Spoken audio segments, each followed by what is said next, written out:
کیا توقع کی جا سکتی ہے؟ پاکستان، انڈیا اور ہمارے ہاں یہ جو ہمارا کلچر ہے کہ اگر ہم دوسرے فقہ کے یا دوسرے مذہب کے لوگوں سے ہم نہیں بھی ان پہ ایمان رکھتے لیکن ہم ان کے جنازوں میں ہم جاتے ہیں، بے شک ہم ان کے رسومات میں شریک نہ ہوں ان کی، لیکن ہم ان کے ساتھ پہنچتے ہیں ان جگہوں پر یا ان کے قبرستانوں میں، یا کوئی عیسائی مر جائے یا کوئی احمدی مر جائے یا کوئی ہندو مر جائے یا کوئی سکھ مر جائے، تو یہ ایک کلچر کا حصہ ہے جن سے تعلقات بنے ہوتے ہیں، بھائی چارہ بنا ہوتا ہے، ہمسائیگی ہوتی ہے۔ تو یہ احسان کا تقاضا ہے، یہ رواداری کا تقاضا ہے۔ کیا آپ صلی اللہ علیہ وآلہ وسلم سے یہ ممکن تھا کہ وہ ایسا بولتے؟ اب وہ حدیث سنیں۔ پہلی حدیث یہ 3 کتابوں میں آئی ہے، مسند امام احمد میں بھی، سنن نسائی میں بھی، ابو داؤد میں بھی، کہ آپ صلی اللہ علیہ وآلہ وسلم کے پاس حضرت علی آئے اور کہا کہ یا رسول اللہ آپ کے چچا فوت ہو گئے، مشرک چچا، تو آپ نے فرمایا جاؤ ان کو دفن کر دو۔ یہ رویہ، جاؤ ان کو دفن، وہ چچا جس کی وفات کے سال کو آپ عام الحزن کہتے ہیں، کہ آپ جنہوں نے پوری زندگی آپ کے لیے جان نچھاور کر دی، آپ جن کے گھر سے آپ نے دعوت عشیرہ اسلام کی دعوت شروع کی، جن کے گھر میں بار بار اسلام کی دعوت کے لیے مشرکین کو بلاتے تھے، ان کو اسلام کی دعوت دیتے، ان کی وفات پر آپ کا یہ رویہ، کیا بولے کہ جاؤ ان کو دفن کر دو، کہ جنازہ نہیں پڑھنا، کہ جنازے کے ساتھ بھی نہیں جا سکتے تھے؟ تو کتنا زیادہ توہین رسالت ہے یہ۔ اور اس کے بعد جو دوسری حدیث ہے کہ آپ صلی اللہ علیہ وسلم آپ حضرت ابو طالب کی وفات کے وقت ان کے پاس تھے، یعنی اس حدیث میں کہ آپ کو پتہ ہی نہیں کہ حضرت علی آ کے بتا رہی کہ آپ کے چچا فوت ہو گئے، اس حدیث میں وفات پاس تھے، ابو جہل اور کچھ اور مشرکین بھی ساتھ تھے۔ تو حضرت آپ فرماتے ہیں یا چچا اب کلمہ پڑھ لیں میرا تاکہ میں قیامت کے دن آپ کی سفارش کروں۔ تو ابو جہل کہتا ہے کہ اے ابو طالب، اپنے دادا کے دین کو چھوڑ دو گے، اپنے جد کے دین کو چھوڑ دو گے؟ تو وہ انہوں نے کلمہ نہیں پڑھا اور وہ فوت ہو گئے۔ تو یعنی یہاں پہ آپ وفات کے وقت قریب ہیں اور اس حدیث میں آپ کو پتہ ہی نہیں کہ وہ فوت ہو چکے ہیں۔ تو یہ دونوں حدیث کیسے ایک دوسرے ٹکرا رہی ہے، ان کے جھوٹ کے پلندے کو فاش کریں۔ یہ حدیث بھی بخاری، صحیح مسلم، ابو داؤد اور نسائی میں بھی آئی ہے، 4 کتابوں میں یہ حدیث آئی ہے۔ اور اس کے بعد حضرت عبداللہ بن عباس، ابو سعید خدری اور کچھ اور صحابہ سے راوی ہے کہ رسول اکرم صلی اللہ علیہ وسلم نے فرمایا کہ مجھے امید ہے کہ قیامت کے دن میرے چچا کے احسانات کے بدلے اللہ تعالیٰ ان کے لیے میری سفارش کو قبول کرے گا اور ان کو جہنم کا سب سے تھوڑا عذاب ہوگا اور ان کے پاؤں میں آگ کی جوتیاں پہنائی جائیں گی جس سے ان کا دماغ کھولے گا پانی کی طرح۔ اور جبکہ اللہ تعالیٰ قرآن میں فرماتا ہے سورۃ توبہ، سورۃ آل انفال اور بہت ساری صورتوں میں، سورۃ عمران میں، کہ مشرکین کے بارے میں کسی کی کوئی سفارش قبول نہیں کی جائے گی۔ یا رسول اللہ آپ کی سفارش بھی قبول نہیں کی جائے گی مشرکین کے حق میں، تو کیونکہ مشرکین کے سارے صالح اعمال، نیک عمل، اچھے عمل دنیا میں ہی سلب کر لیے جائیں گے، اور احادیث میں آپ کی سفارش بیان کی گئی ہے۔ تو یہ کیسے احادیث بھی ٹکرا رہی ہیں قرآن کی آیتوں سے؟ تو قرآن کی آیتیں پھر افضل ہیں، قرآن کی آیتوں پر یقین کیا جائے، یا پھر ان جو ہے نعوذ باللہ ان جھوٹ کے پلندوں کو جو آپ صلی اللہ علیہ وآلہ وسلم کی طرف منسوب کی گئی۔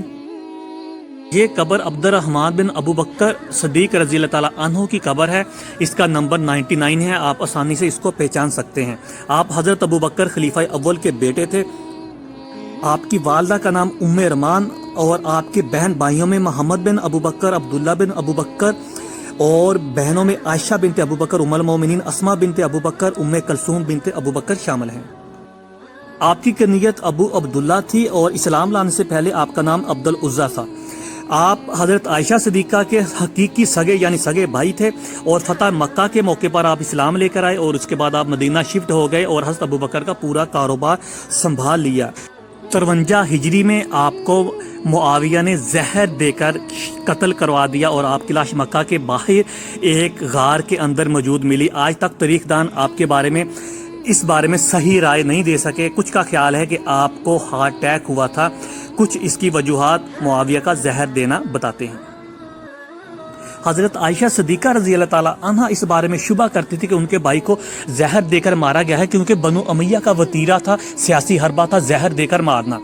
یہ بہت اچھے تیر انداز تھے اور جنگ جمامہ میں انہوں نے اپنی تیر اندازی کے جوہر دکھائے تھے اور بہت زیادہ بہادر تھے۔ یہ حضرت عبد الرحمن بن ابو بکر ویسے پیشے کے لحاظ سے یہ تاجر تھے۔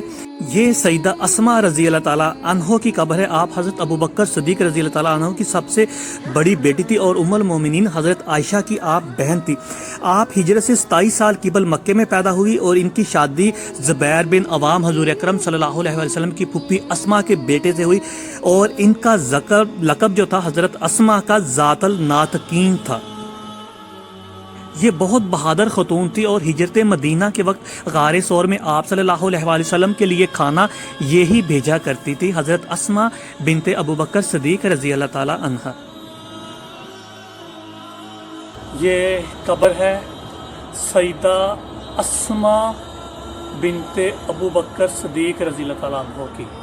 سیدہ اسماء جو تھیں یہ حضرت عائشہ صدیقہ کی سگی بہن تھیں اور حضرت زبیر بن عوام کی یہ زوجہ تھی اور یہ حضرت عبداللہ بن زبیر کی والدہ تھی۔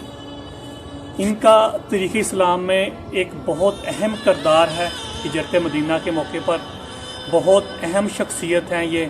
ان کی میں آپ کو پوری جو ہے آپ کی ان کا ہسٹری بتاتا ہوں، ان کا جو ہے اسلام میں ان کی جو خدمات بتاتا ہوں اور ساتھ میں ان کی آپ کو قبر کی زیارت بھی کرواتا ہوں۔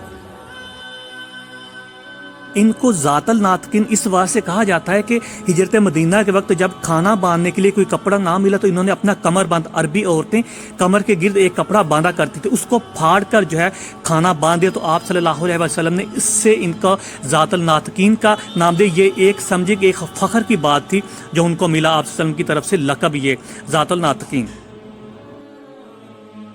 حجاج کی طرف سے مکہ پر حملے کے بعد جب مکہ کو تراش کر دیا گیا، خانہ کعبہ کی عمارت کو شہید کیا گیا اور ان کے بیٹا عبداللہ بن زبیر جو اس ٹائم مکہ کا گورنر تھا، مکہ کا حاکم تھا، اس کو قتل کر کے اس کی لاش کو سولی پر چڑھا دیا گیا اور کئی دن تک اس کی لاش سولی پر رہی۔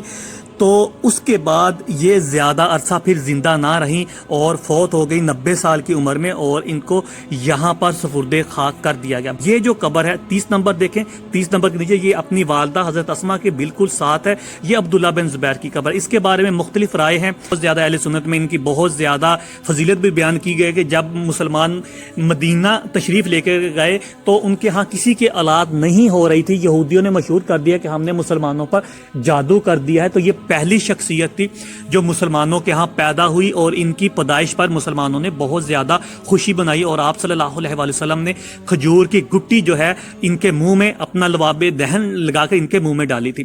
حضرت عبداللہ بن زبیر سے ملنے کے لیے امام حسین علیہ السلام جب کربلا کی طرف گئے تو ان سے ملاقات کرتے تھے حرم میں، کیونکہ اس ٹائم یہ گورنر تھے یا سمجھے کہ مکہ کے حاکم تھے، یہ انہوں نے اپنی خلافت کا آغاز کیا ہوا تھا۔ تو انہوں نے حضرت امام حسین علیہ السلام سے ملاقاتیں کی اور ان کے پیچھے یہ نماز پڑھا کرتے تھے۔